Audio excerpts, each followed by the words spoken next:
Sybille Roggenkamp has been coming to the HSH Bank for weeks. The Finance Ministry official is looking into losses the bank made last year, losses the taxpayer will end up paying for.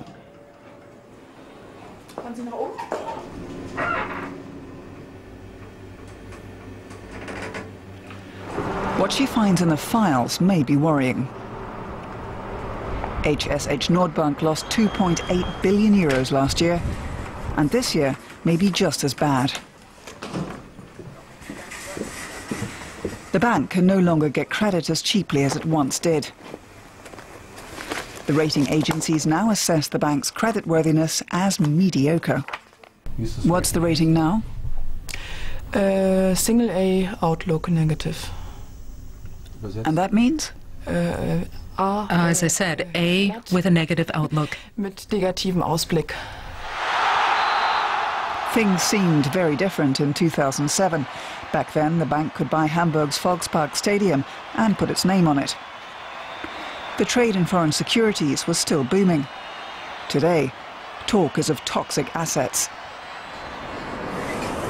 DIRK GARTNER is a banker with HSH, directly responsible to the executive board. He still seems surprised.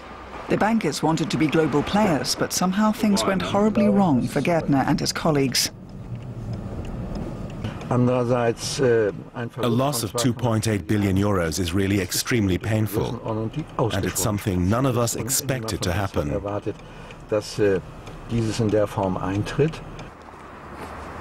GARTNER is in charge of the bank's business clients.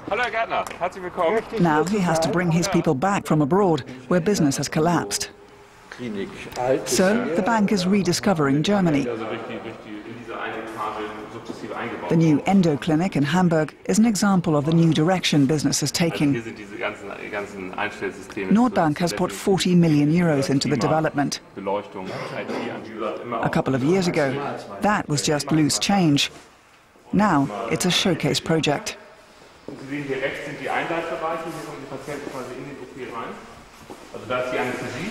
Nordbank's primary business sector, shipbuilding, is in troubled waters.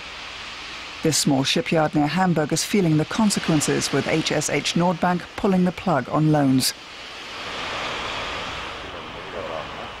They didn't really give us any explanation. The bank apparently made a market assessment. You can share that judgment or not. We don't, of course, because we're still confident in the future of what we consider the long-term successful model of container feeder ships.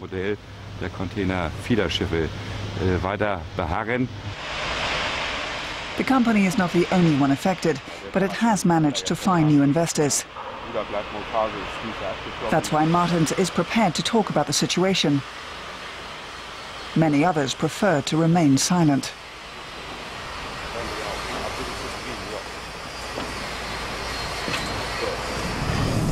DIRK GARTNER has to return to headquarters. The press has reported that 4 members of the HSH's executive board have been forced to resign. The bank has a lot of reports to deny at the moment.